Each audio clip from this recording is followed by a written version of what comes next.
I'm a recovered alcoholic. My name's Tony. Welcome to Keystone Big Book Study Workshop of the Program of Recovery.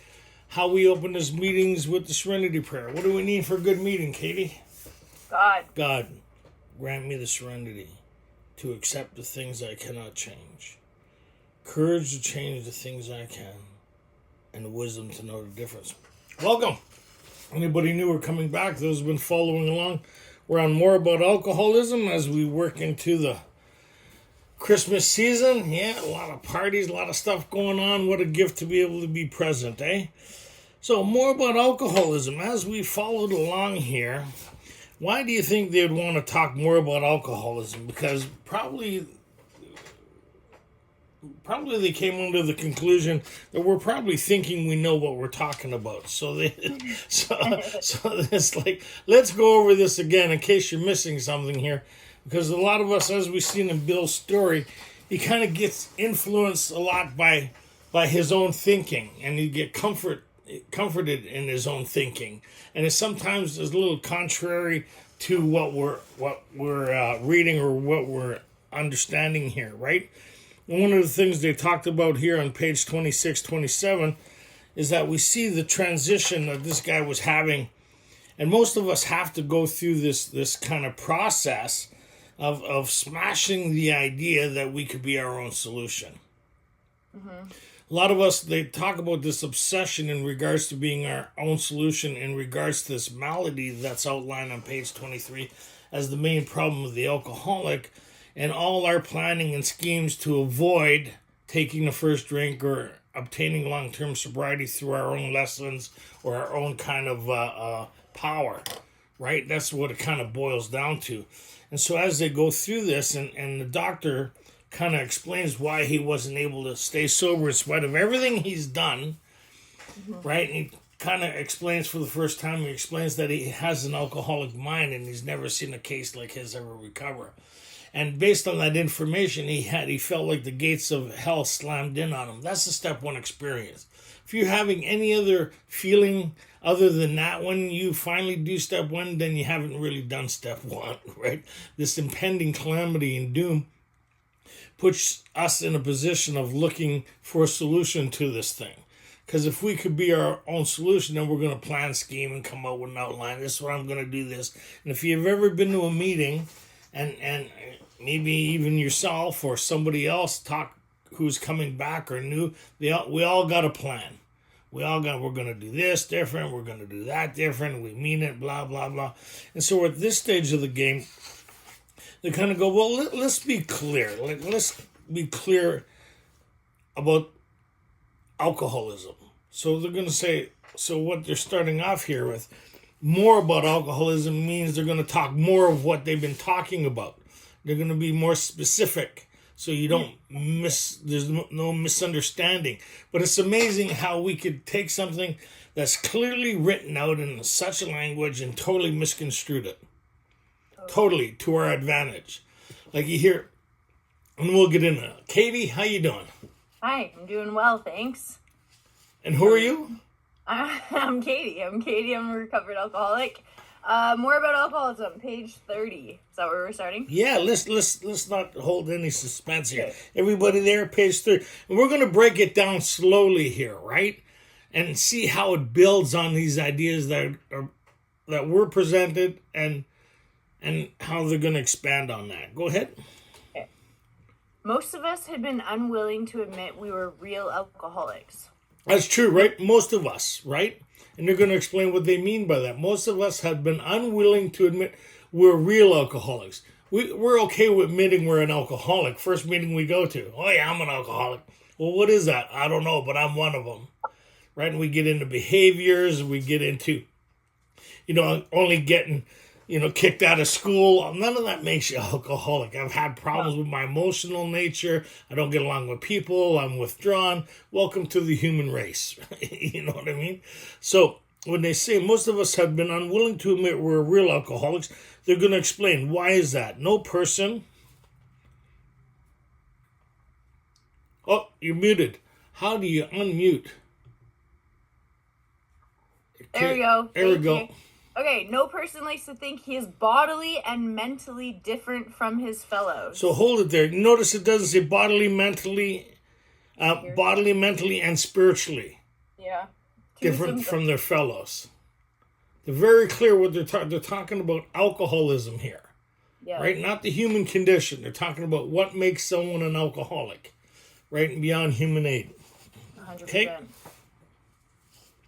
Therefore, it is not surprising that our drinking careers have been characterized by countless vain attempts we could prove we could drink like other people. The idea that somehow, someday, he will control and enjoy his drinking is the great obsession of every abnormal drinker. Okay, what's the great obsession? What's the great obsession? Or the obsession that people talk about? What is it? One of the obsessions to control and enjoy.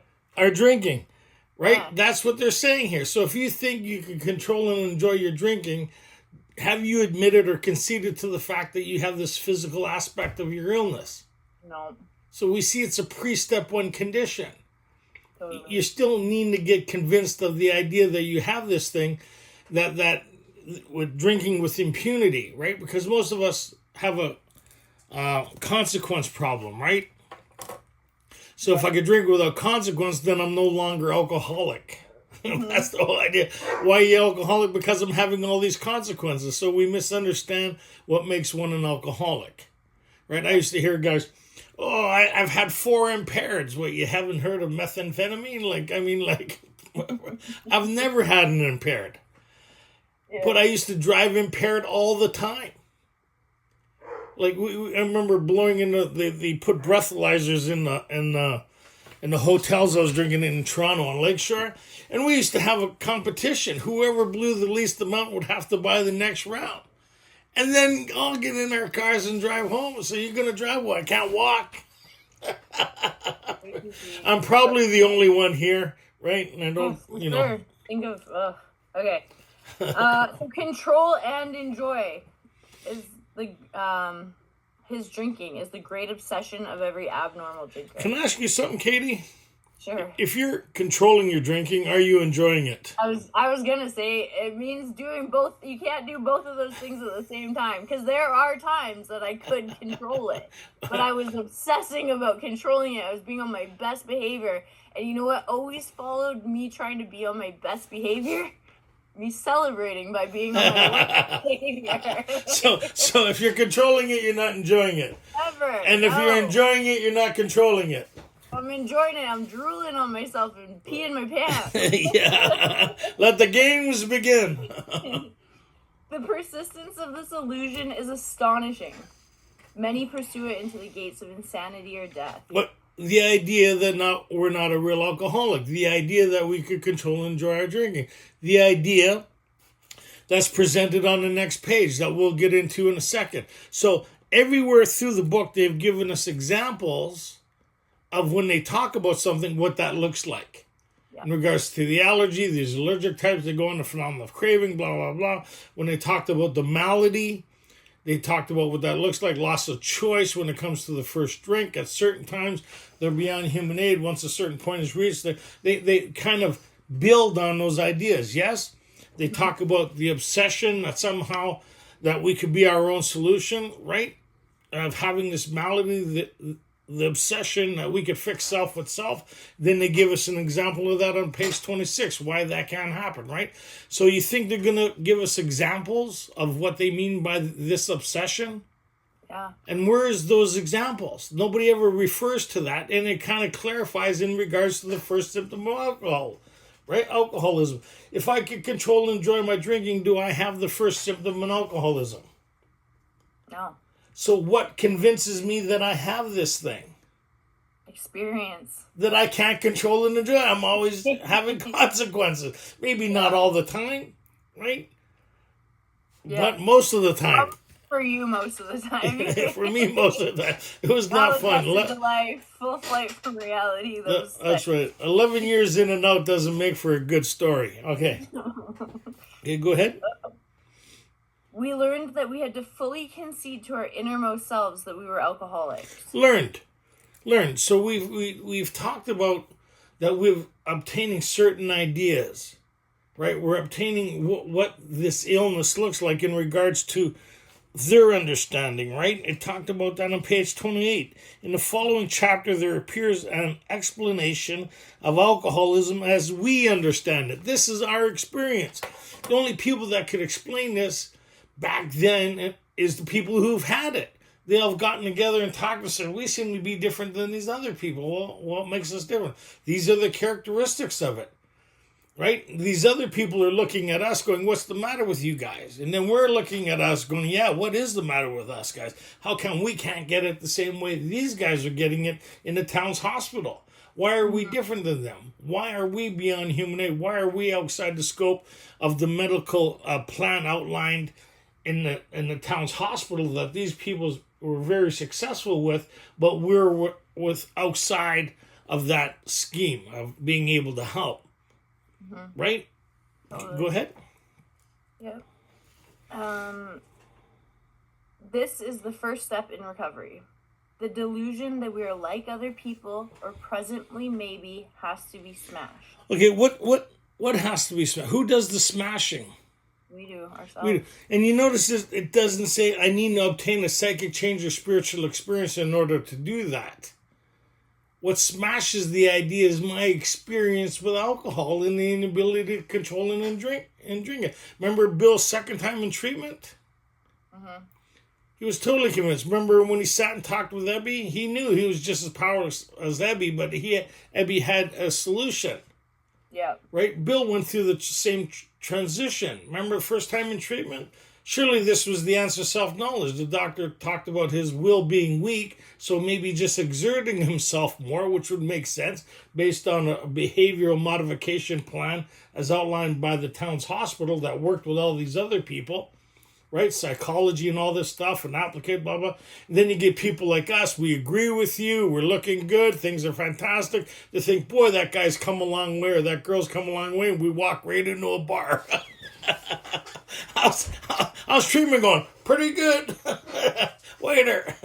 Right? And then we go, and they're baffled with us, right? Okay, so here, as we go through this, okay, go ahead.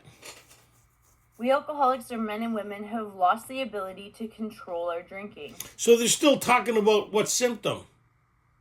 The allergy. The first symptom. Remember, they're going to talk about no alcoholic likes to think he's bodily and mentally different. Here they started with the body, so they're going with the body part. So somewhere along the line, they're going to switch to the mind. So the first step in the recovery, I got to admit I'm bodily different than other people. Yeah. Doesn't change anything, but it changes my perception on me having this illness or not, right? And the course of action I'll need to do. Go ahead.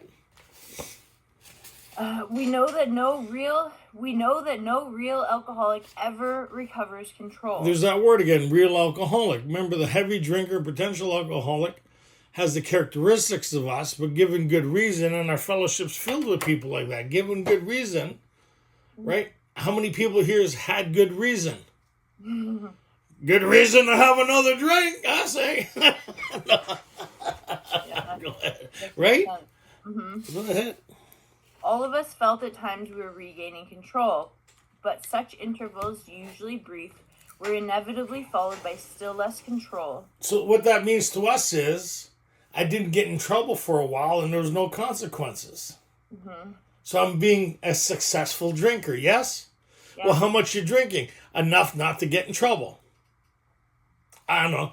How much you drinking? I don't know how much I'm drinking. I don't keep track of how much I'm drinking, but I know I'm drinking. And I know the next one's coming before the first one's finished. Am I in the right room? Yep. Oh, yeah. Okay. Mm-hmm. All of us felt at times we were regaining control, but such intervals, usually brief, were inevitably followed by still less control, which led in time to pitiful and incomprehensible demoralization. So this is revisiting what the doctor talked about. This is repeated over and over, right? And when they drink, they pass through a well-known stage of a spree, emerging with a firm resolution not to drink again. Why? Because this drinking, right? Drinking, they see others drinking with, taking drinks with impunity, right? Without consequence. Why wouldn't I think maybe this time it would be different? But even Bill thought, oh my God, I seen us could not take so much as one drink. How long did that last for him? So we're going to get into the second part of this thing. Just because you understand it doesn't mean that's a solution to it. Big difference. They're still talking. What symptom are they still talking about here? Still talking about the allergy. They're still talking about the allergy, right? Mm-hmm. We are convinced to a man that alcoholics of our type are in the grips of a progressive illness. Over any considerable period, we get worse, never better. Seems to be true. My relapse has never gotten better. I've never come back and said, boy, that was such an enjoyable time. Anybody like to come join me? It was like pitiful and incomprehensible demoralization. Baffled. You looked at me and you knew I wasn't having a good time anymore, right? There's something seriously going on with me, both mentally, physically, right? Yeah. And emotionally. What I found baffling is I was sober 5 years the last time I drank again. And in it was 3 days, I was back in the hospital. 3 days. Yeah, it's way worse than it, like right back where I was and worse. It was wild. It's exactly what they talk about in the book. Like, no further authentication is necessary. We get it. Yeah, you went from designer shoes to paper slippers really fast. Yeah, everybody knows those grippy socks. I'm not the only one. One size fits all. Okay, moving on. We are like men who have lost their legs. They never grow new ones. Neither does there appear to be any kind of treatment which will make alcoholics of our kind like other men. We have tried our kind, very specific, our kind. Mm-hmm. Right? You got to watch that. They're going to build on that idea again here shortly, of our kind. They've switched it. They went from real alcoholics now to our kind. It's subtle, right? That conversation. Many who are real alcoholics, now they're gone to our kind, right? We have tried every imaginable remedy. In some instances, there have been brief recovery, followed always by still worse relapse. Physicians who are familiar with alcoholism agree there is no such thing as making a normal drinker out of an alcoholic. Science may one day accomplish this, but it hasn't done so yet. Despite all we can say, many who are real alcoholics are not going to believe they're in that class. Again, right? So that's what they're talking. Most of us have been unwilling to admit we're real alcoholics. Right? That's how they started this chapter. So they're revisiting this who became our best advocate, right? Mm-hmm. John Barleycorn. Right? Most of us have to be pretty mangled before we commence this way of living. Mm-hmm. Okay, go ahead. Ain't that the truth? By every form of self-deception and experimentation, they will try to prove themselves exceptions to the rule, therefore non-alcoholic. So, experimentation and self-deception. So, something needs to break through that self-deception to get our attention. That's what the relapses do. That's where we come to with a firm resolution not to drink again. And how it works is many could recover if they have the capacity to be honest. The only thing they're asking you to be honest about here, you noticed, is do you have this physical factor or don't you? There's no other questions here. You know why they're not asking you any other questions? You're going to tell a story. You're going to tell a story, start lying. Right? You're going to tell people what you believe, not what they see, right? Two different stories. There's your story and then there's everybody else's story about you. We're leaving them out of this right now. If anyone who is showing inability to control his drinking can do the right about face and drink like a gentleman, our hats are off to him. Heaven knows we have tried hard enough and long enough to drink like other people. Here are some of the methods we have tried. So this is in regards to the obsession, that I can control and enjoy our drink. Here's the example of what they're talking about. The obsession here is not the insanity that precedes the first drink. It's the idea that I don't have this physical factor. And when I actually do step one and it totally concede that I have this thing, I don't need to continue to do it. right? Because when my brain takes over, we'll get into, and I drink again, it doesn't mean because I haven't done step one. It means that I'm still beyond human aid. I just kind of positioning myself into moving forward. Because if I don't believe I have the physical aspect, there's no use of talking to you about anything else. And if you still think you can control and enjoy your drinking, then you haven't done step one. If you're still obsessed with the idea of having a drink, then you haven't done step one. Now, here's the tricky part. If you're going new and you're going through this and you still, my God, I want to, and you go, no, I can't drink. That's the smashing of the idea. I can't drink. I want to drink, but I know I can't drink. My God, I need some help. I'm going to meeting, phone some people. I have a temporary, maybe in that moment, defense, but there's something else coming, right? And that's the second symptom that I have. No, at certain times, I won't be able to recall that I'm not supposed to drink. Anybody like that here? Totally. Okay, so. And we can't afford that, right? It's like a pilot who lands 99% of the time. Like, you're not getting in that plane. Like, you have to bat 100. Like, it's not a joke. Yeah, and as all the way through the book, when we talk about people, you have to understand the physical component. You said, I was an alcoholic before I drank. Impossible. Yeah. Well, now you're talking about you're mixing up the human condition with the component that makes us a real alcoholic. If you don't have this physical factor, then you have emotional problems that the steps could probably work really well for, right? Because we have all these different fellowships that kind of grasp on this spiritual approach that we have to overcome these human conditions that have us prisoners to. But this here is a specific solution in regards to bringing about a certain aspect, a psychic change or spiritual experience to remove the problem. So we're no longer dealing with it, right? And that's where we get over to next. And so here's where a lot of people say, well, if you, you want to know if they know about alcoholism first before you tell them to go try some controlled drinking. You just don't tell them go try some controlled drinking without explaining alcoholism. Right? And look at that. Here we go. Okay, here are some of the methods we've tried. Drinking beer only. Limiting the number of drinks. Never drinking alone. Check. Oh, missed that one. Never drinking alone. So I did some of my best drinking. Most. Never drinking in the morning. Oh, here the dog to bit you. I'm losing on these ones. That's early drinking stages. Hair the dog to bit you. That's early. That's amateur hour, right? Drinking it only at home. Never having it in the house.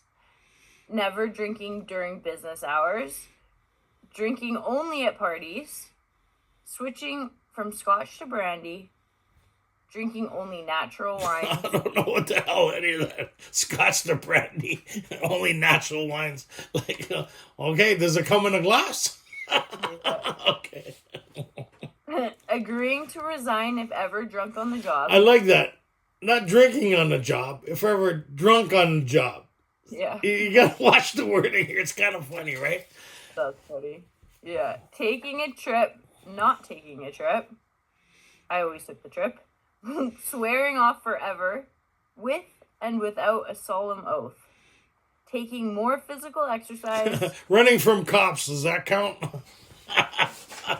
You ever try to run when you really try? Anyways, move on. Reading inspirational books. This is funny. My brain used to always go, a part of that, the id would go, you haven't tried that, right? Reading inspirational books. I did, though. I like going to church, the Bible. Like, I've tried many means, like the doctor talked about, many methods, try to bring about this change, right? To access the power within me to resist or to change my life. But I could never create the change that other people talked about. So I heard all these people in A come, how they're able to change everything in their life. watch out for this, watch out for that. I didn't have the sustainability to do that because of my own resources. I'd make a good beginning, but something would happen to me that wasn't happening to them that we'll get into in a minute. Go ahead. Totally. Going to health farms and sanitariums, accepting voluntary commitment to asylums.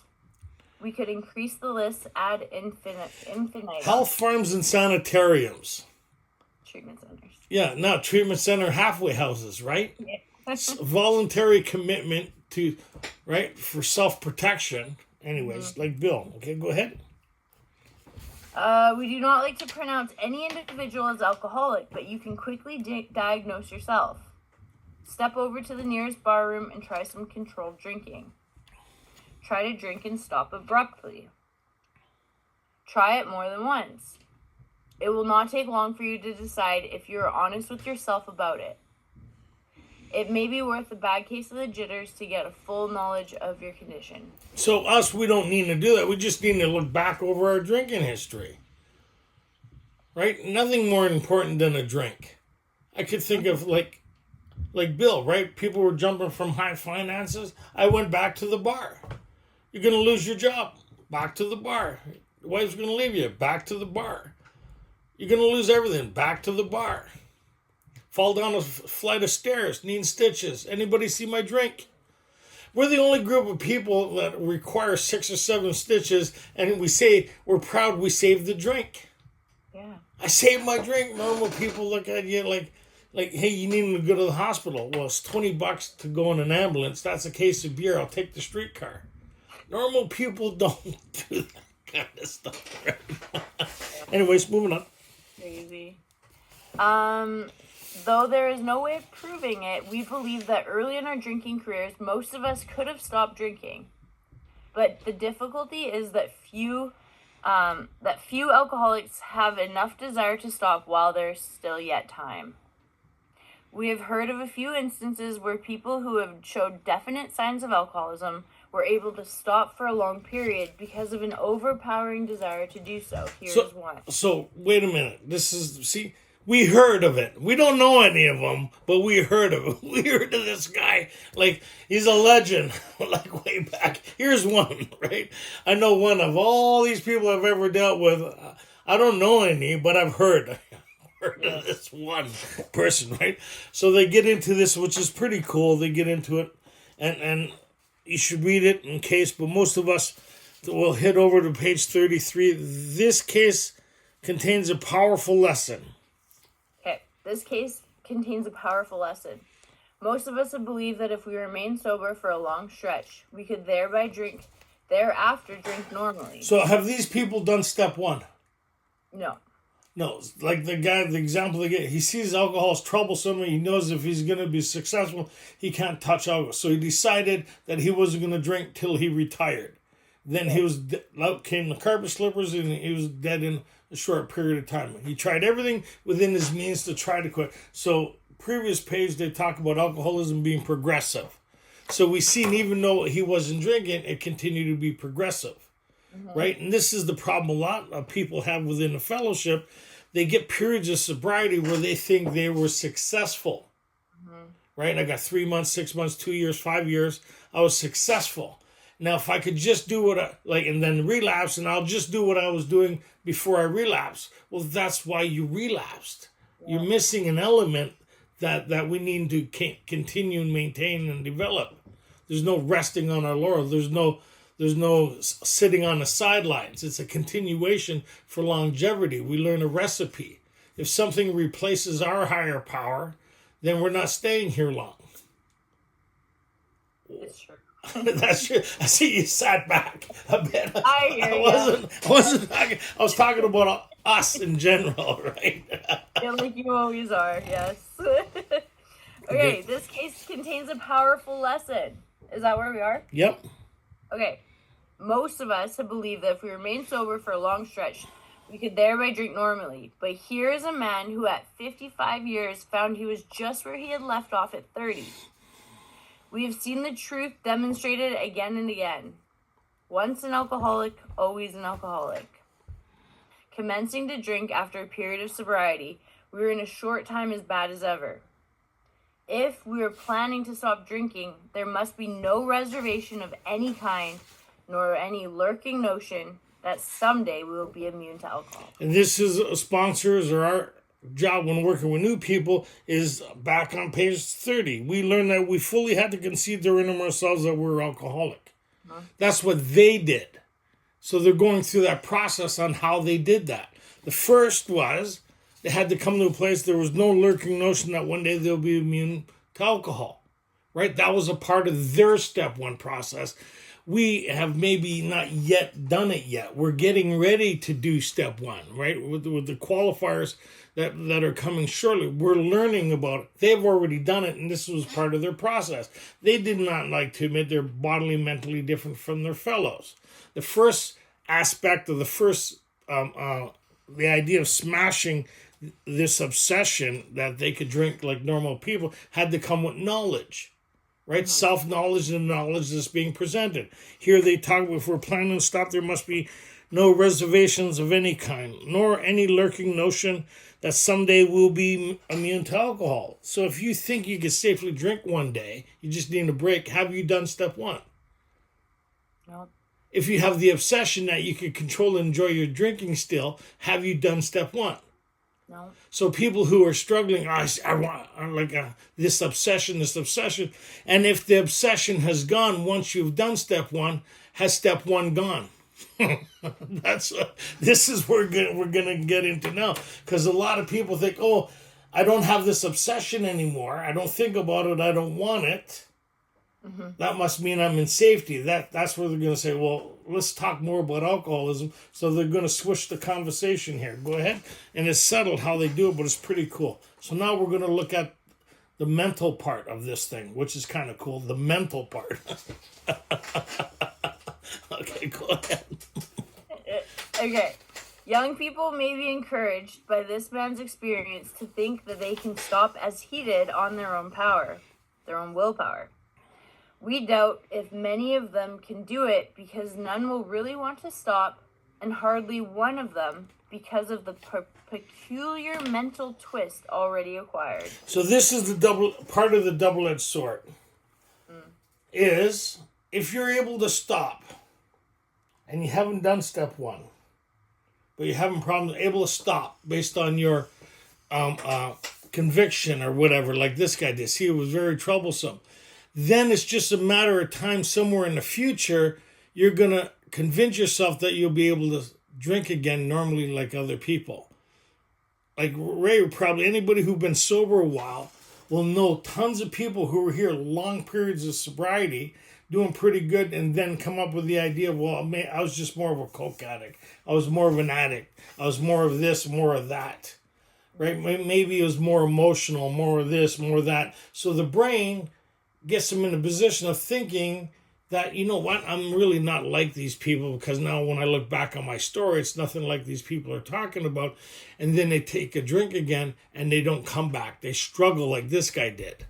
Struggle, it's a long, tedious process in bottoming out again, of coming to that place of total, the gift of desperation, or whatever you want to call it, of like drowning men.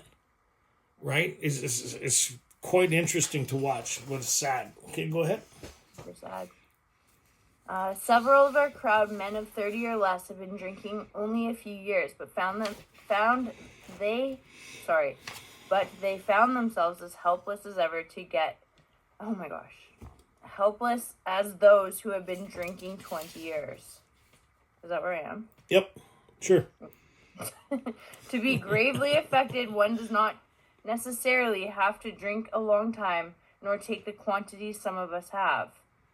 This is particularly true of women. I'm sorry, did we do this? Okay. Did I jump too far down? Yeah, just you're seeing if I'm paying attention. I kind of went, wait a minute, part of my brain said, stop! Okay, young people. Weren't we at the peculiar? Yeah, let's go there. Yeah, let's go back there. Start with young people. Okay.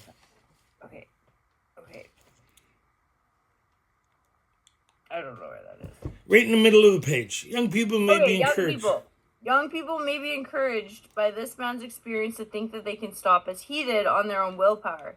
We doubt if many of them can do it because none will really want to stop, and hardly one of them because of the peculiar mental twist already acquired. So this goes back to page 22, 23. At a certain point, we don't know, we can't answer the riddle, but this thing has them, and they don't realize that they don't have it, right? The obsession is, I got control of this, I had this or that, or we're still navigating through this fact. But the evidence has been there. If you look back on your drinking career, if hundreds of episodes, remember when they said that, not one or two, if you look at how many episodes that you had conflict with, that the previous ones didn't count because they weren't as big as the last couple, right? The bigger ones kind of diminish all the smaller ones. Anybody? Right? As long as I'm not doing this or blacking out or ending up with the neighbor's wife or hitting on my cousin at the party in front of everybody or my aunt, I'll be okay. Right? The conditions, right? Just watch yourself, Tony. Promise you're not drinking tonight? Oh, no. Okay, go ahead. Several of our crowd, men of 30 or less, have been drinking only a few years. So, particular mental twist. We're going to hop back on page 34 as we look back. 34. As we look back, we feel we had gone on drinking many years beyond the point where we could quit on our own willpower. If anyone questions whether he had entered this dangerous area, let him try leaving liquor alone for 1 year. So here's the catcher. If you were able to leave liquor alone, would you have come to AA? No. So, people, I wonder, there's people, if you can't get sober with a support group 24/7, 365, and you're getting loaded with chips in your pocket, welcome to Alcoholics Anonymous. We're designed for people like you. The only one baffled is you. We already know why you're doing what you're doing, and we know you're going to continue to do it until you join the ranks or start drinking the Kool-Aid or get involved with us. Right? Because if you're like us, we already know your fate.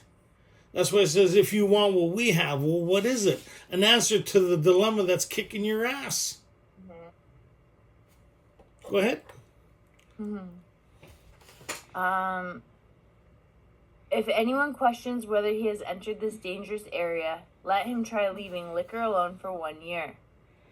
If he is a real alcoholic and very far advanced, there is scant chance of success.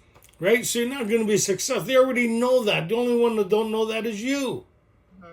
If you're like us, we already know your fate. The only one that don't believe it is you. So we have to be beaten in a state of reasonableness. It's like, yes, I seem to have this condition that you guys are talking about. Right? Normal people or heavy drinkers or treatments, they're part of the harass. Oh, you got this, you're going to be fine, you're going to be fantastic. We're all miracles here. Just read page 417 every day and you're a miracle, I'm a miracle. Everybody gets a prize. It's not one of those things, right? Sorry. You're supposed to reel me in, Katie. Oh, you're right, though. Okay, if he is a real alcoholic and very far advanced, there's scant chance of success. In the early days of our drinking, we occasionally remained sober for a year or more, becoming serious drinkers again later. Though you may be able to stop for a considerable period. See, this is where the fellowship's kind of lost its responsibility. Is we're not qualifying people or helping them. There's more new people than there are people who've been through this who could qualify them and helping them understand the condition of alcoholism and our solution coming into AA, right? So they're able to abstain and they think they're doing good. They come up with their program, their steps, their understanding, right? Mm-hmm. And they're able to stay sober. So they're not identifying relapse isn't a part of my story. Like that's the new thing here. Well, because you don't understand alcoholism. And if relapse isn't a part of your story, then you're not like us. Well, it's not since you come to AA whether you relapse or not. It's since the first time you tried to quit. Have you been able to, under your own resources, have you been able to get any time on your own? Or did you return to it again? Yeah. That's the kicker. Because if you're normal, when I found out I was allergic to pistachios and I had a severe reaction. Guess how many times I've eaten them since? Didn't you eat them one more time? No, zero. Nada. Zero. Haven't eaten them since. Yeah. Right? And that's same with the given good reason crowds. They don't need anything other than their own experience, some support. The fellowship is very supportive, very helpful, but they don't need it on the same level that these people are talking about. That's why they said, let's get into more about alcoholism. It's very imperative that we that's why they spend like 4 chapters, the doctor's opinion, the forewords, and the spiritual appendix, just to get us to understand steps 1 and 2 before making a decision. That's so true. Now you go to a meeting half an hour in, I think the promises are coming true. Next meeting, I'm ready to sponsor. Let's start off with page 417 and acceptance and surrender. Okay, go ahead. Hurry up before I start again. Though you may be able to stop for a considerable period, you may yet be a potential alcoholic. We think few to whom this book will appeal can stay dry anything like a year. Does that not give you comfort if you've been struggling in AA? Yeah. And unable to stay sober? We're saying we built this thing for you. We already know you can't stay sober. But we compare ourselves to these people who can stay sober. Yeah. Right? Why can't I stay sober like those people? Because you're not like them. Or you haven't done what they did to get and stay sober. Yeah. Right? Yeah. Like if you're just doing meetings, meeting makers make it, then you're maybe not like us. You see what they're saying here? To whom this book will appeal. Go ahead. Some will be drunk a day after making their resolutions, most of them within a few weeks. For those who are unable to drink moderately, the question is how to stop altogether. Altogether, including weekend, holidays, and birthdays. If you're still worried about Christmas, like if you're worried about Christmas and the idea, oh my God, I don't want to drink, then welcome. If you're worried about Christmas, oh my God, it's Christmas. How am I not going to? Then you're not ready. Mm-hmm. Right? It's like, oh my God, there's a swimming pool. Oh, there's the deep end. Do you know how to swim? No, but right. Where's the shallow end? Big difference. Okay, go ahead. Totally. We are assuming, of course, that the reader desires to stop. That helps, eh? What do you think? Yeah, it's pretty important. We don't talk people into it. No, you can't. You can't even talk yourself into it. Is that frothy emotional appeal? Come on, you want to get sober, don't you? Actually, no. Go ahead. Whether such a person can quit upon a non-spiritual basis, oh my gosh, I'm sorry, Charlie, depends upon the extent to which he has already lost the power to choose. So remember page 23, 24. Loss of choice. So this determines whether I could quit on a non-spiritual basis or not. You hear all these people in AA say they have a choice. I remember I spoke in Washington. The problem with being the first speaker, and it was on step 1, everybody rebuttals what you say after that. Yeah. The lady got up after me. I talked about the book-based. The next lady says, she got up, she says, oh my God, I've been doing it wrong the whole time, 54 years sober. I said, I wanted to say, damn right, and you're killing people, but I couldn't say that, right? I listened to her. And then her sponsee got up and says, I still got a choice. Rebuttal. Right away, they just told me their experience is different than our experience. Then there was a couple speakers that got up and said, yeah, the reason I had to do this is because my fate was sealed. The only thing that saved me from my fate is the spiritual answer that these people found that I incorporated in my life to get the same experience that they're having. So there'll be all kinds of rebuttals. And the only problem with going through this and learning the truth about this, you start getting a little more disturbed in meetings, but you also get a sense of urgency and responsibility when you're in a meeting. Mm-hmm. That's my moment. Okay, let's continue. Many of us felt we had plenty of characters. Oh, lots of characters. There's quite a few in there.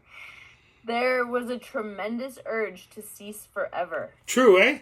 How many people remember those? I never want to drink again. Snot running out of your nose, pleading with your family, friends, the lawyer, judges. Give me one more chance, employers. The list could go on. Ad infinitum. How many people we've pleaded to for awfully emotional appeal? Give us another chance. Let's do this. The separation of family, kids, loved ones. It was brutal. You'd pass the lie detector's test, wouldn't you? Yeah. Yeah. And the other part of it is how many things did I put my mind to that I really wanted and I always made happen. Like, that's the character part. Like, I could do it for so many other things. That was what was baffling about this, is how come I couldn't do it for alcohol? This is the baffling feature of alcoholism. So page 23. Once this malady has a real hold, they're a baffled lot. So they're revisiting that statement they made, baffled, right, in regards to the inability to stay sober and the returning to drink again, right? This is the baffling feature of alcoholism as we know it. As we know it. Right? Not these other people, because they're saying, I can't see why you can't quit. I did. Right? You just need to get some yoga pants, man. You don't want to see me in yoga pants. Go ahead. This is the baffling feature of alcoholism as we know it. This utter inability to leave it alone, no matter how great the necessity or the wish. How many people had the necessity or the wish, willing to do anything? Mm-hmm. And then a week later, it's like, things are good. 2 weeks later, I was making too big of a deal of this. Can I share? Yes. Let's talk about how great you're doing based on you. Yes, we'd love to hear about that. That way, that's why I always encourage new people. You share. You hear people say, I don't believe in God. It's okay. You'll be contacted shortly. You don't have to believe. We'll find you and we'll start working with you, right? We'll give you the opportunity. God gives us the opportunity, even though our earnest prayer of change, I believe the Creator hears this and puts us in a position to receive help from somebody who's had the experience of change, to give us the opportunity to move in a new direction. Whether you take that or not is entirely up to you. Right? The first time George and those guys asked me to go to their big book workshop, it was my home group night. Right? I didn't see the importance of it. It was an opportunity for my life to change. But I didn't. I believe God offered me that opportunity with these people, but I chose not to go that route. I went my own route and ended up getting drunk again. The second time, they presented me this opportunity. I believe God put them in my life to give me another opportunity for the spiritual path, con me into a big book workshop, con me into it, because they seen how ill I was, and then manipulated and lied to me and hurt my feelings, and here I am 37 years later. There must be something to it, right? There's something to it for sure. Okay, how then should we help our readers determine to their own satisfaction whether they are one of us? Remember we were talking about that earlier? Changing the language, whether you're one of us or not. How can we help the reader, you, to determine to your own satisfaction whether you are one of what? Us, collective. We all agree on this. It's a collective thing. We're going to help you to determine whether you are one of us and this solution is viable or will work for you. Go ahead. The experiment of quitting for a period of time will be helpful. They're funny, eh? The experiment. They know it's an experiment because they already told you earlier that we think to whom this book will appeal can stay sober. So, but you could go ahead and try the experiment again of being your own solution. Let's see how that works for you. And most of us don't understand that that's a part of the step one condition, that you'll continue to collect chips. Never really past the silver one or the 3-month one. And if you do, very seldom the people who are of this type who make it a year will make 2 years or 3. Remember what the book talked about earlier, right? Many of us could stay sober for months or years given good reasons. So that's why it's critical. We beg you to be fearless and thorough from the very start. Because once you take over, nothing we say will penetrate. Right? Yeah. That's why working with others, say wait till they go on another relapse before you talk to them again. Something about pain and hearing kind of goes together. You ever notice that? Yeah. The better I feel, the less my hearing works. right? The more pain I'm in, the more I hear things. Yeah, it works like that. It's like a Q-tip. Go ahead. Okay. But we think we can render an even greater service to alcoholic sufferers and perhaps the medical fraternity. So we shall describe some of the mental states that precede a relapse into drinking. So you hear people say, I'm going to have another one of these moments. Stop me. They kind of go, relapse isn't a part of recovery. It's the step one process. It's a part of step one. And unless you do step one, you can't open yourself to the idea of what's being presented in step two. Why would you? If you didn't need it, why would you do it? Relapse isn't a part of recovery. Yes, it is. The first step in getting you in a position of looking at. So relapse here is in regards to of me trying to keep myself sober and the inability to do so. That's what they classify as relapse. Yes? Yes. Yeah. Okay. Now that we all agree. Okay. Okay, this is important. So we shall describe some of the mental states that precede a relapse into drinking. For obviously, this is the crux of the problem. Ah, my goodness gracious. Page 23. They talk about, therefore, the main problem of the alcoholic centers in his mind rather than in his body. Yeah. What's the crux of the problem? This thing that's in the mind that we can't see, feel, and touch. It's kind of interesting. They go on to call it a phenomenon. Well, we want to understand it, because if we could understand it, see, feel it, and touch it, then we could be our own solution. If I can't see, feel, and touch it, and it's something that happens without my knowledge and consent, and I'm participating in it, then that's placed me beyond human aid. And this has taken place somewhere. We can't answer the riddle. It's happened long before we suspected it. But it's been there. So when we look back, how many times have I relapsed? From the first time I said never again. Damn. Had to go all personal like that, eh? Okay, go ahead. Yeah. Okay. What sort of thinking dominates an alcoholic who repeats time after time the desperate experiment of the first drink? Friends who have reasoned with him after a spree which has brought him to the point of divorce or bankruptcy are mystified when he walks directly into a saloon. Why does he? Of what is he thinking? Our first example is a friend we shall call Jim. This man has a charming wife and family. He inherited a lucrative automobile agency. He had a commendable World War record. He is a good salesman. Everybody likes him. He is an intelligent man. Yeah, but he had a spiritual malady that placed him beyond likable situation, had him drinking because of how he was feeling. Oh, it doesn't say that? Sorry. No. Pretty normal dude. Pretty normal dude. Yeah, he did, okay, he is an intelligent man, normal so far as we can see, except for a nervous disposition. He did no drinking until he was 35. Well, that's a problem right there. In a few years, he became so violent when intoxicated that he had to be committed.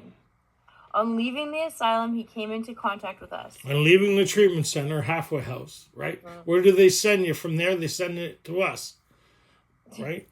Yeah. We told him what we knew of alcoholism. And so they told him about step one, what we're doing now. Right, we told them about step one and the answer we had found, which is step two. Yep. They told them about step one. They told them about step two. The same conversation Ebby had with Bill, but Bill already had a good understanding what the problem was, right? And then when they collectively got together, they chose certain words or understanding that they all agreed on to describe this thing.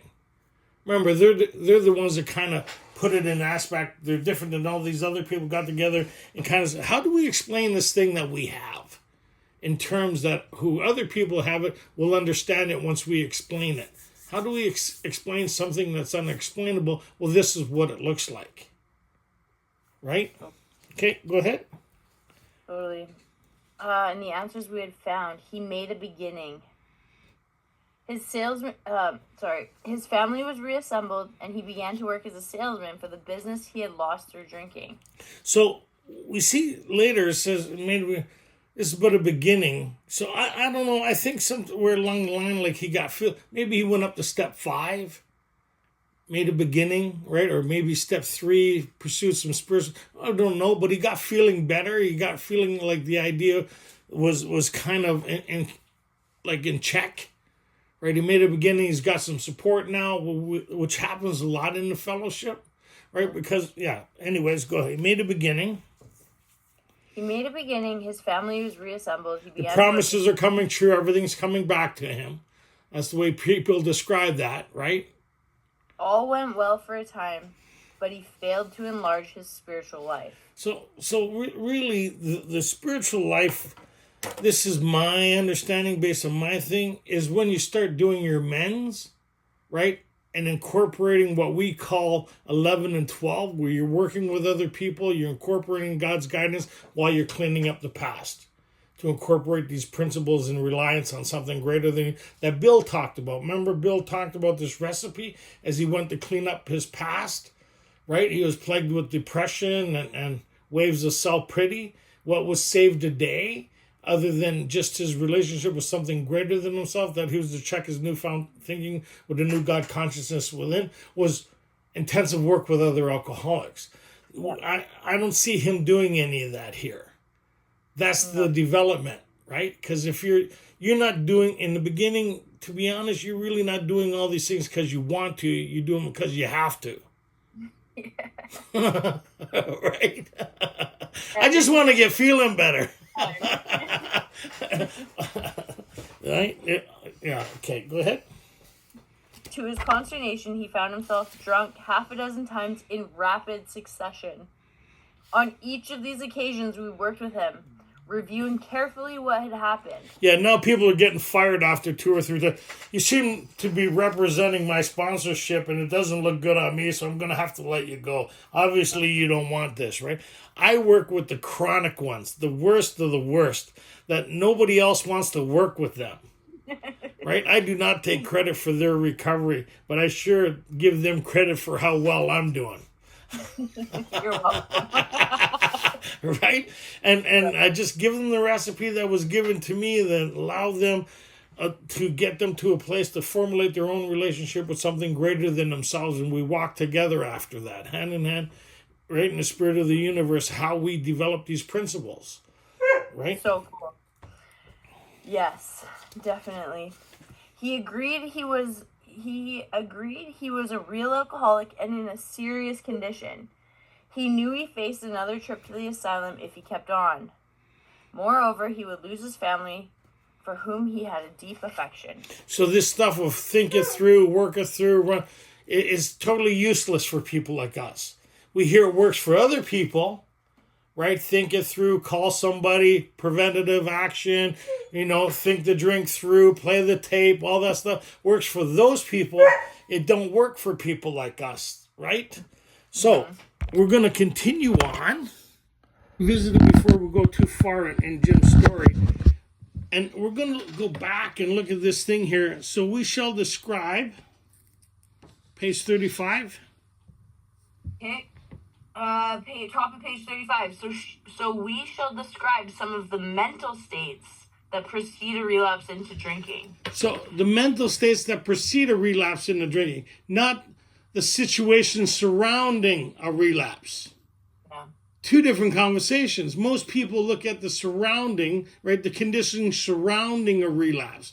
Let's find out why we relapse. Well, it's because of this, because of that. The conditions weren't right, the people weren't right, this happened, that happened. So there's an excuse for why we found ourselves drinking again.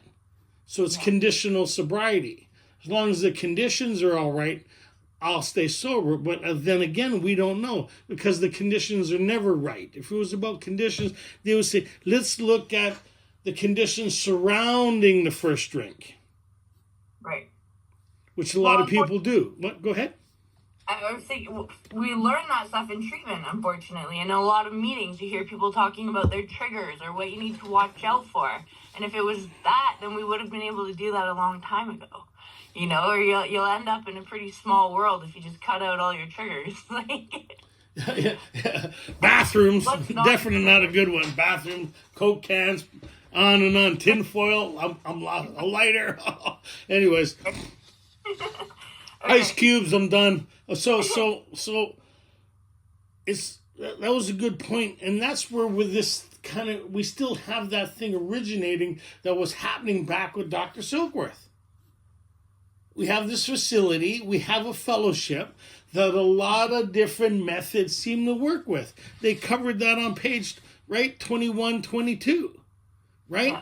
They talked about this, we went through that, the different types of people that come into our fellowship, given good reason, this, they have the warning of a doctor, falling, they're able to stop, right? Don't want to lose my career, don't want to lose my, so they're able to stop with some support, some help, and reading a page 417 every day, they're able to stay, there you go. I thought I would throw that out there for Ray. So he's like, oh, he's leaving that whole page alone lately. No, so, and then they go, well, what about us? And What that's about what the they're saying real here. alcoholic? Now they're going to say, let's look at what makes us us. Let's look at why we put this book together, that we're having a different experience than all these other people, right? We can't understand why we can't get sober like they do, and they can't understand why we keep on drinking. So when we talk to each other, we kind of found out, hey, we seem to be different than these other people. Yeah. Alcoholics of our type. Well, what type? This is what. How should we help the reader to determine to their own satisfaction whether they're one of us? So what we're looking for is, so we shall describe some of the mental states that precede a relapse into drinking. For obviously this is the crutch of the problem. What did they call it before? The main problem that centers in the mind. They call it a malady, a condition that's present. They don't really know how to describe it or where it comes from. Well, like what causes it. But once a certain point is reached, this is the characteristics of it. So we're going to try to explain what this phenomenon looks like for those who are afflicted with it. Does that kind of make sense? And so that's what we're looking for in a story here, right? And so as we go through, we talked about Jim. We talked about that last week. We told him what we knew of alcoholism, yes? Yeah. Right? So let's start there. We told him what we knew of alcohol, what we're doing here tonight. We're going over this stuff. So he's getting armed with the facts about this. He's had this conversation, right? So the first example is he found out about it, but it didn't seem to work for him. That's why he's one of our examples. Okay, bottom of the page. We told him what we knew of alcoholism and the answer we had found. Which is a spiritual experience through a course of action, right? When Ebby and Bill were sitting at the kitchen table, Ebby talked about his experience and how that came about going through a course of action. He came to pass his experience on to Bill. Bill seen it was palatable first by Ebby walking him through his own thinking, right? And then he's seen it was only a matter of being willing to do what he did in his friend. Nothing more was required to make a beginning. He believed that there was something greater than him, that he could have the same experience his friend did if he did the same thing. Pretty cool, right? Very cool. Yeah. Yeah, so he made a beginning. His family was reassembled, and he began to work as a salesman for a business he had lost through drinking. So the promises are coming true, hoping the steps happen. So he's talking how great his life is. I mean, your life's going to get better if you're not drinking. You're showering, things. The boss is happy to see you. You make it to work. I mean, maybe the squirrels in your head aren't quite right, but they're better. Right? This guy seems to be doing all right. His life's, everything's reassembled. He's doing good. Yeah? Mm-hmm. If he was in a meeting, he'd talk about how great he was based on him, wouldn't he? Of course, yeah. I'd like to thank me, and I'd like to thank me, and the promises are coming true. How come? Oh, well, because I go to meetings. Whatever. Okay, go ahead. All went well for a time, but he failed to enlarge his spiritual life. To his consternation, he found himself drunk 6 times in rapid succession. 6 times. He knows about step 1, he knows about step 2, but there's something happening beyond his understanding. Yes? Yeah. There's something happening here. He's baffled at the idea here. So in order to enlarge in your spiritual life, first you have to have an experience. Yes. Right? So the enlargement would get access to this power that would create the change. He failed to continue down the path sufficient enough to have a spiritual experience. Yes. That's it. So you hear people, oh, he drank because he failed to enlarge in his spiritual condition. Well, he failed to continue the course of action that's being presented to him to have a psychic change in spiritual experience.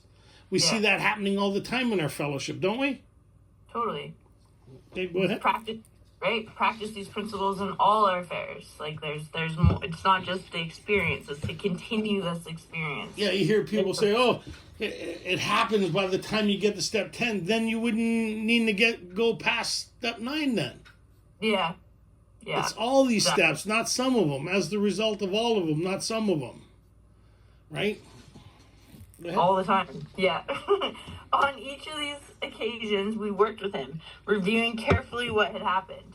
He agreed he was a real alcoholic and in serious condition.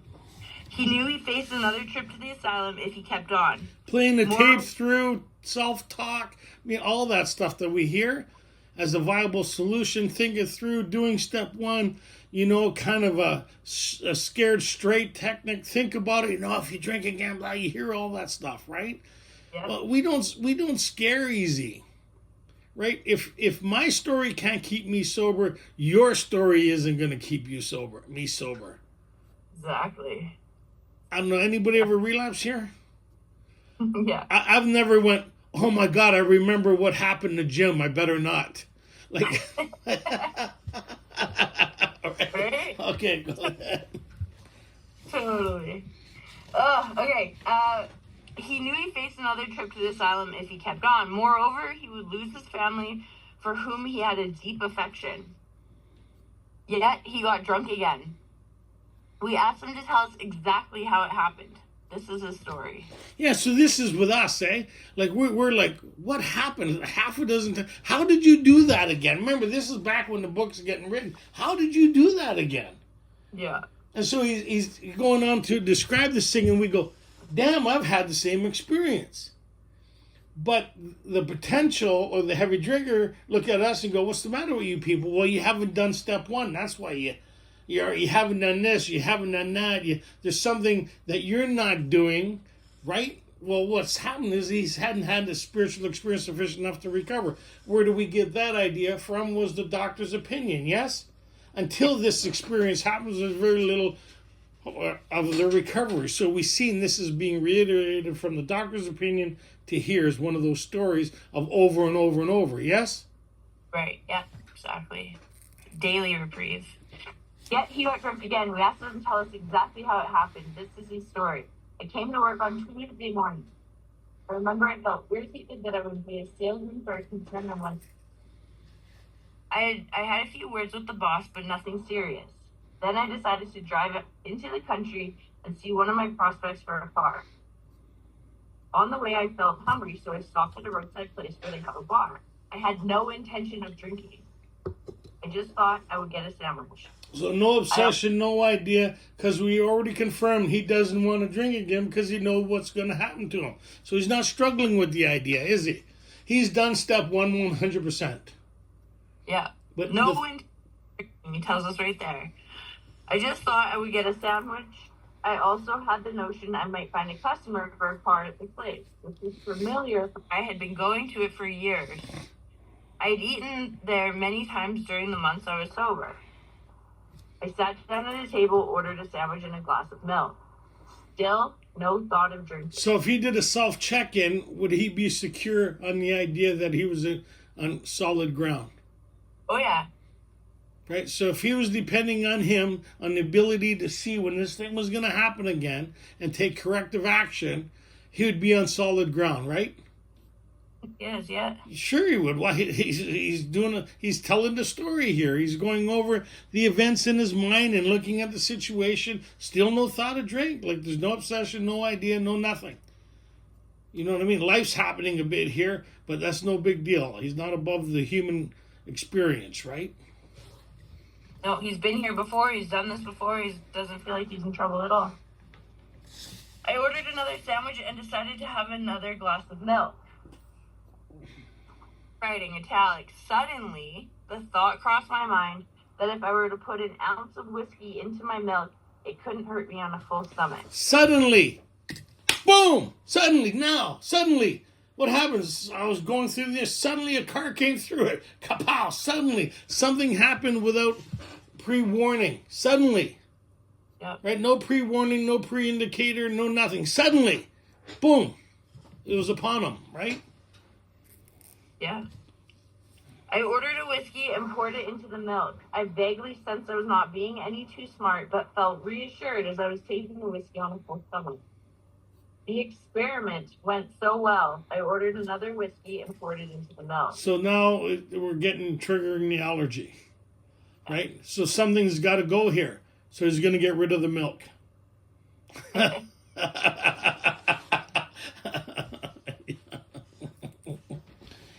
didn't seem to bother me, so I tried another. Thus started one more journey to the asylum for Jim. Here was the threat of commitment, the loss of family and position. To say nothing of that intense mental and physical suffering which drinking always caused him. He had much knowledge about himself as an alcoholic. More squiggly writing. Must be important. Super important. Yet all reasons for not drinking were easily pushed aside in favor of the foolish idea that he could drink whiskey if only he mixed it with milk. So you get what's happening here, right? The guys who put this book together are having these conversations with and they're reiterating back with their experience. Yeah, I went here, did this. Like, there's something happening here. How do we explain this thing that happens to us that doesn't seem to happen with other people? We've gone through the same treatment centers. We've had the same desperate situation. We've had all the same knowledge and all this. But why do we keep doing it and they don't? Right? We have the same knowledge, same understanding. What makes us different? So they're kind of going, well, how do we explain this in a way that we can't explain something that we need to explain? Yeah. How do we explain something we don't know how to explain? Well, this is what it looks like. Right? Go ahead. Whatever the precise definition of the word may be, we call this plain insanity. Right in front of you, right? If he was sitting with all his family, friends, and everybody knew him, seeing him order a drink, who would be the most alarmed there? Everybody or him? Everybody around him. Like, what are you doing? Yeah. If I was sitting with my family at the Christmas event there were, and I started eating the bowl of pistachios that were there, nonchalant, you think everybody around me would be really concerned? Very, yep. And do you think they'd be concerned for my mental health if I was just eating it nonchalant? Right, yeah. So I'm not seeing what they're seeing, and so that's why we have a problem when we get sober, why they're still concerned for people like us. Right? Because I've seen you like you're unable to see you. That's why I'm concerned for you. Right? Go ahead. How can such a lack of proportion of the ability to think straight be called anything else? You make an extreme case. To us, it is not far-fetched. Look at this. Ready? You may think, a lot of people who read this, you may think this is an extreme case. To us is not far-fetched.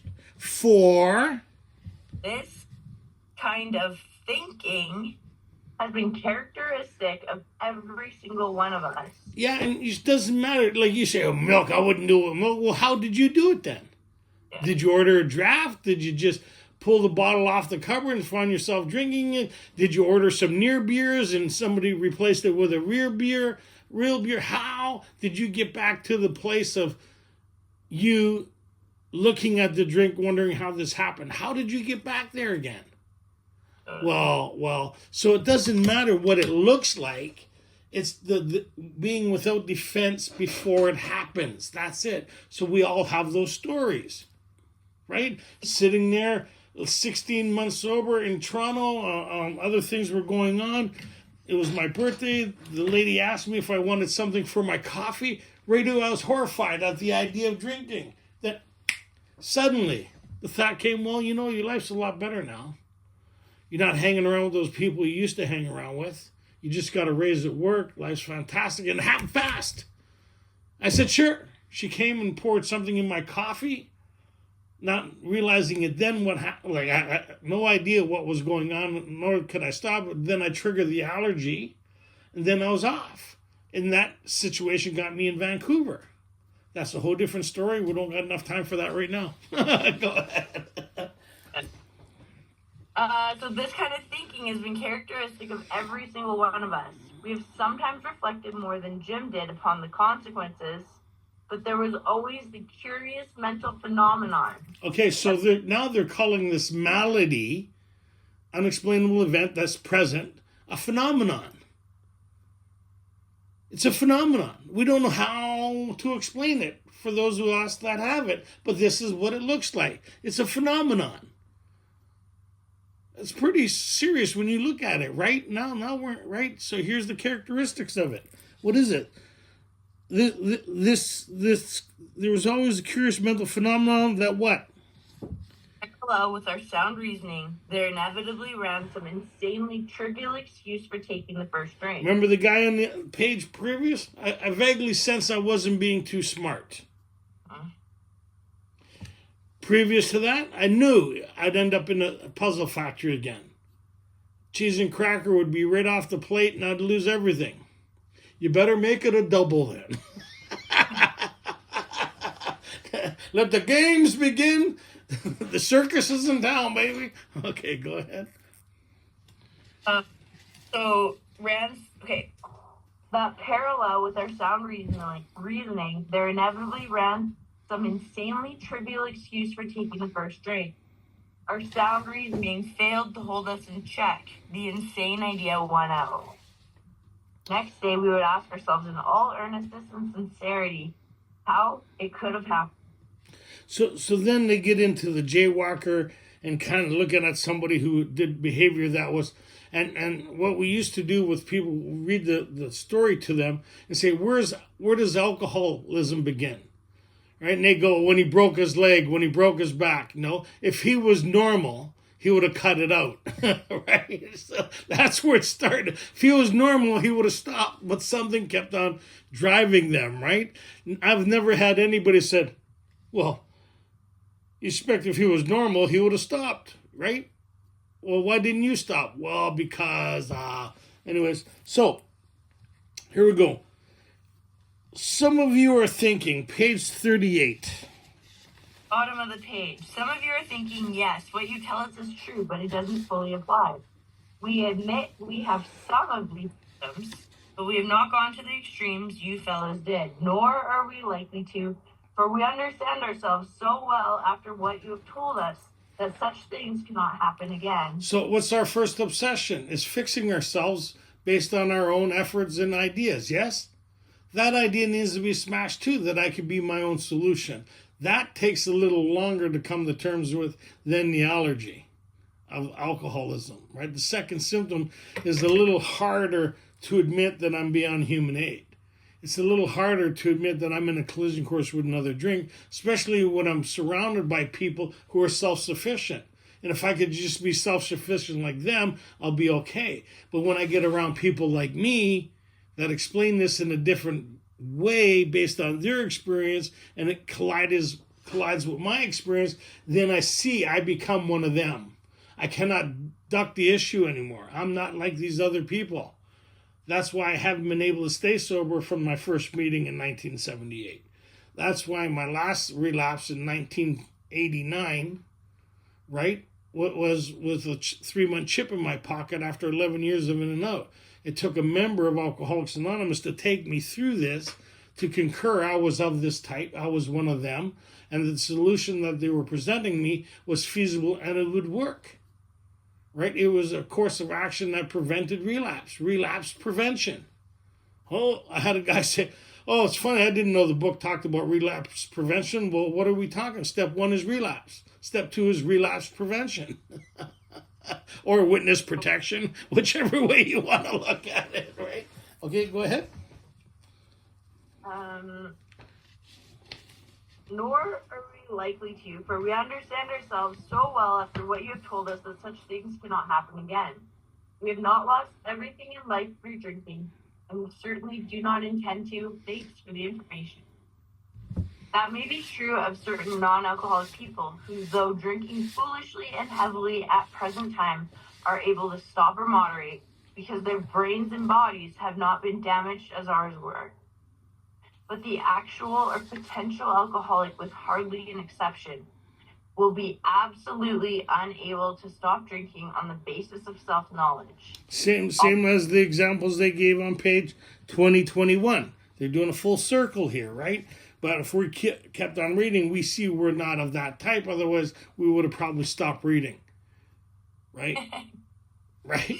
Or we wouldn't be reading thus far. We'd be in a 12 and 12 study somewhere. Okay, go ahead. We wish to emphasize and re-emphasize, to smash home upon our alcoholic readers as it has been revealed to us out of bitter experience. Let us take another illustration. Interesting. More squiggly writing. Will absolutely be unable to stop drinking on the basis of self-knowledge. Why? Because the pre-existing condition that centers in the mind they call a phenomenon, as outlined as the first symptom in alcoholism, which is the malady. It isn't the obsession for people like us, right? There's more to this thing. The obsession is the idea that I can control and enjoy my drinking. That has to be smashed. Once that's smashed, then you're left with the malady. How do I know if I have the malady? Have you been able to keep yourself sober under any and all conditions based on your own experience? No? Then let's keep reading. Right? They're absolutely unable to stop drinking on the basis of self-knowledge. In case you missed how important that was, this is a point we wish to emphasize and re-emphasize, to smash home upon our alcoholic readers as it has been revealed to us out of bitter experience. I love how Bill repeats himself. He knows we don't listen well. He says the same thing over and over. Really important things are highlighted in here. Okay, Fred is a partner at a well-known accounting firm. His income is good. He has a fine home, is happily married, and is the father of promising children of college age. How can he be suffering from alcoholism? How can he do that? Because alcoholism is two symptoms. The physical allergy when drinking, and the malady of the mind that precedes the first drink, not giving us the defense, not the conditions around our life. Fred's a good guy. He's not like Jim. Jim's a little, causes a lot of problems with him. Fred's a good guy, right? Things are going well. Yep. Children of college age. He is so attractive a personality that he makes friends with everyone. That's me. Yeah. Yeah. If it was a successful businessman, it is Fred. To all appearance, he is stable, definitely me, well-balanced individual. Yet he is... That's what people thought of me when I walked through the door. Look at that guy. He looks well-balanced, stable. Good. Anyways, moving on. Okay, if ever there was a successful businessman, it is Fred. I just read that. Yet he is alcoholic. We first saw Fred about a year ago in the hospital where he had gone to recover from a bad case of the jitters. It was his first experience of this kind, and he was much ashamed of it. Far from admitting he was an alcoholic, he told himself he came to the hospital to rest his nerves. The doctor intimated strongly that he may be worse than he realized. For a few days, he was depressed about his condition. He made up his mind to quit drinking altogether. Anybody been there? Made up our minds to quit altogether. How many people have been there? How many times? That's the step one condition, pre-step one condition, right? And you hear people say, "Oh, relapse isn't a part of my story." It isn't a part of his so far either, is it? Not yet. Let's see a Gomer Pyle here. Surprise, surprise, surprise. Okay, go ahead. It never occurred to him that perhaps he could not do so. In spite of his character and standing, Fred would not believe himself an alcoholic, much less accept a spiritual remedy for his problem. We told him what we knew of alcoholism. He was interested and conceded he had some of the symptoms, but he was a long way from admitting he could do nothing about it for himself. There's for step one obsession, right? Yeah. Is that we could be our own solution. That needs to be smashed, right? That's a little harder to smash because we think we're successful. Look how good I'm doing so far. Based on what? Nothing. But look how well I'm doing so far. Yeah. So far is the key word, right? Or before. I like the people say, well, before. Yeah, okay, go ahead. He conceded he had some of the symptoms, right? The allergy is an easy one to spot. Like, it makes sense. If you've experienced the allergy and you've drank way more than you've intended to many times, someone explains that thing to you, it's easy to see. But it's the second symptom that we're talking about through this whole chapter that most people really have a trouble conceding to, because it doesn't make sense. What do you mean I can't stay stopped on my own power? Like, it's different this time. This is how it's going to be different. That's how we talk to ourselves, because it doesn't make sense. But it's vital, a vital part of step 1. 100%. And it's also most of our experience coming into the fellowship is of this type of thinking based on us. And when we hear other people confirm that, right, we stay sober under any and all conditions. We don't pick up no matter what, right? Step 1, but when we hear that stuff, it kind of reiterates, well, yeah, I should be able to do this. Right, so this is what the newcomer sounds like in a group who are not properly armed with facts about the illness, who are surrounded by people. He's probably in a 12 and 12 study, and they're all talking about their experience. Go ahead. He was positive that his humiliating experience plus the knowledge he had acquired would keep him sober for the rest of his life. Self-knowledge would fix it. We heard no more of Fred for a while. One day we were told that he was back in the hospital. This time he was quite shaky. He soon indicated he was anxious to see us. The story he told us is most instructive, for here was a chap absolutely convinced he had to stop drinking, who had no excuse for drinking, who exhibited splendid judgment and determination in all other concerns, yet was flat on his back nevertheless. So other than the splendid judgment and all other concerns, who have been the type of was convinced that they wouldn't drink again based on their experience? How many times? Every time. This time. Hey, that it would get so bad. I'm like, hey, this how Yeah. I'm talking about. No, there's always lower. It'll always get worse. Let him tell you about it. I was much impressed with what you fellows said about alcoholism, and I frankly did not believe it would be possible for me to drink again. I rather appreciated your ideas about the subtle insanity which precedes the first drink. Not the obsession, the insanity that precedes the first drink. Because this guy don't want to drink ever again, right? He's not struggling with the idea of how do I control and enjoy my drinking. He's convinced that he's never going to do it again. Mm-hmm. Yeah. But I was confident it could not happen to me after what I had learned. I reasoned I was not so far advanced as most of you fellows, and I had been usually successful in lifting my other personal problems, and that I would therefore be successful where you men had failed. I felt I had every right to be self-confident that it would only be a matter of exerting my willpower and keeping on guard. In this frame of mind, I went about my business. For a time, all was well, and I had no trouble refusing drinks, and began to wonder if I had not been making too hard of work of a simple matter. See, that's the confusing part, is how many times I'm able to say no. Yeah. Right? And so it's reconfirming here that he has an answer, because every time, like, maybe I'm making too big of a deal of this. Like, this is pretty simple. I don't want to drink. Life's good. Life's fantastic. Look, I can be my own solution. I reiterate, I'm confirmed here that my experience is enough to keep me sober, but he suffers from an illness that he can't see, feel, and touch. It's progressing, right?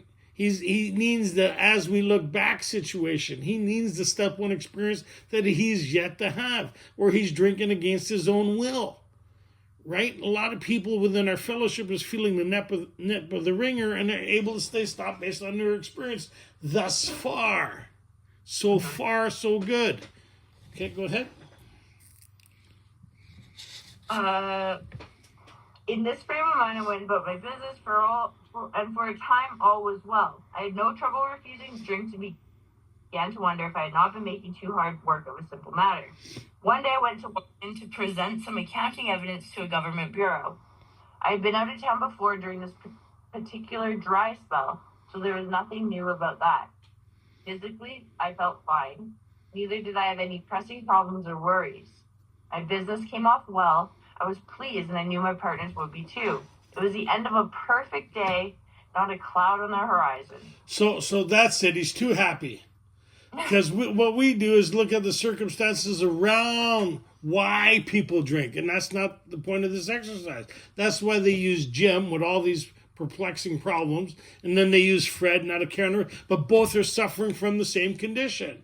Let's look at the mental states that precede a relapse into drinking. Not surrounding the first drink, that precedes the first drink. Big difference. Most people get into the debate surrounding the drink, not the condition that precedes it. Go ahead. Subtle insanity. I went to my hotel and leisurely dressed for dinner. As I crossed the threshold of the dining room, the thought came to mind that it would be nice to have a couple of cocktails with dinner. And go back to the puzzle factory. I mean, that's the truth, right? Have a couple drinks, go to the puzzle factory and start all over again, right? But that's not what's happening. Just a couple drinks, that's all. Yeah. Nothing more. I ordered a cocktail and my meal. Then I ordered another cocktail. So let's look over here. So the allergies kicked in, the story's begun. As soon as I regained my ability to think. Bottom paragraph. As soon as I regained my ability to think, I went carefully over that evening in Washington. Italics, squiggly writing. Not only had I been off guard, I had made no fight whatever against the first drink. So what could he have done before that drink? He doesn't see it coming. Nothing. This time, I had not thought of the consequences at all. I commenced to drink as carelessly as though the cocktails were ginger ale. I now remembered what my alcoholic friends had told me, how they prophesied that if I had an alcoholic mind, the time and place would come, I would drink again. And that's what we should be saying in meetings in regards to step one. If you have an alcoholic mind, you won't be able to muster the defense necessary to keep you sober. That's why we have a program of recovery. We already know you're going to relapse. The only one that don't know it is you. But if you have this step one experience by going through this literature, that doesn't have to be your story anymore. When you get armed with the facts, here's what it looks like. You go back in your drinking history. My God, I have this thing. What's the solution to it? Remember that guy? He asked the doctor to beg him to tell him the truth. Bill, him, and those guys didn't have nothing really catastrophe happening in their life. There wasn't this big upheaval. It was a moment of clarity based on truth of what they were afflicted with and the solution being presented to them and them, right, taking action in that. That's really what we do with people in meetings. Here's the evidence. This is what it looks like. Do you have that? Here's our solution. This is what it looks like. Pretty cool.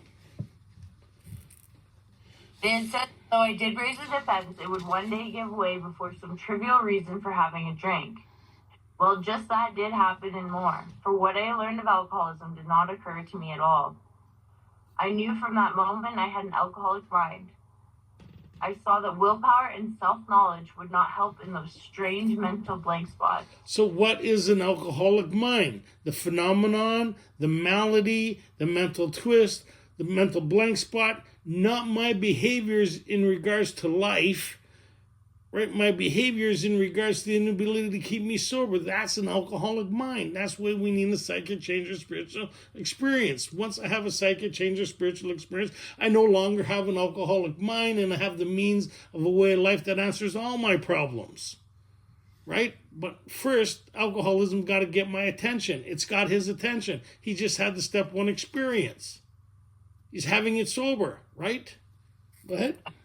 I saw that willpower and self-knowledge would not help in those strange mental blank spots. I had never been able to understand people who said that a problem had been hopelessly defeated. I knew then it was a crushing blow. Oh, that's it, baby. That's what we're looking for. If you're smiling after doing step one, you haven't done step one yet. Go ahead. 2 of the members of Alcoholics Anonymous came to see me. They grinned, which I didn't like so much. And then they asked if I thought myself an alcoholic and if I were really licked this time. I had to concede both propositions. Smash both ideas. Yeah. Right?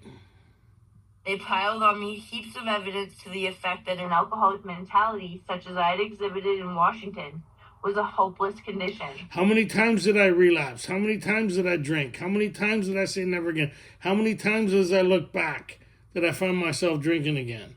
How many times have I been baffled? That's what they're looking at here. Not all the consequences that happen when drinking, why it is I continue to drink when I know of all the consequences. Totally.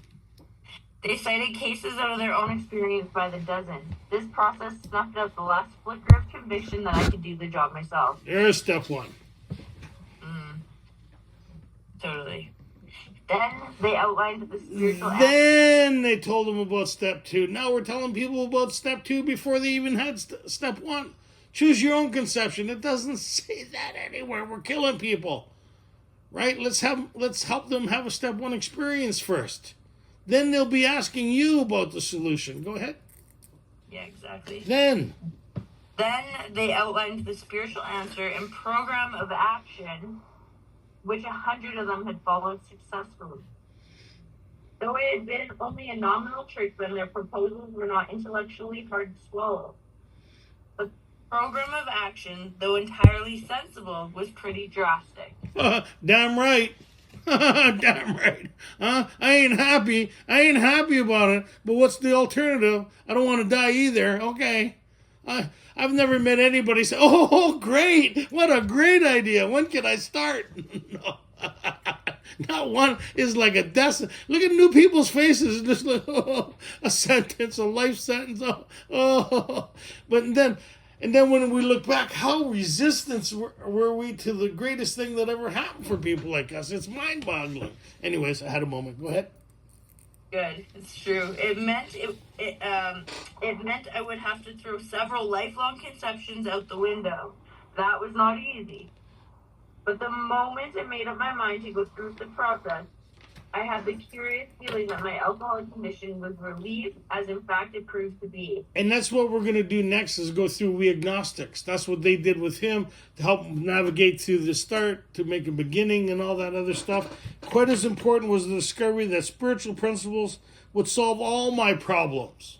And in case you missed everything we've been reading, they closed the chapter by saying once more. Once more, the alcoholic at certain times has no effective mental defense against the first drink. Except in a few rare cases, neither he nor any other human being can provide such a defense. His defense must come from a higher power. It's coming. You'll find yourself, if you've been sober long enough, you'll find yourself in a position where it could go either way, but something, Bill talked about that, when he was with the payphone in the bar, and he had a chill, and he went to the payphone. Something came over him that had him going right instead of left into the bar with the glasses. And that's what they mean. There will come a time where you'll find yourself in front of a drink again, but something will override what's ever happening inside of you to give you the defense necessary to see what's happening and to be repelled from it, which is pretty cool, right? So next week we get into We Agnostics, which is an exciting chapter that a lot of people miss. Live long and prosperous. May the force be with you. I hope you guys enjoyed this as much as we do. Katie, I always appreciate you. You're shining star. You're shining star. Huh? Yeah, you're all right, man. You're doing all right. How we close this meeting is with the Serenity Prayer, and then we have some questions and answers after if you want to participate or ask any questions and stuff like that. So what do we need for the basis of a great life, Katie? God. Grant me the serenity to accept the things I cannot change. Courage to change the things I can. And the wisdom to know the different. Live long and prosperous. May the force be with you. Serenity now.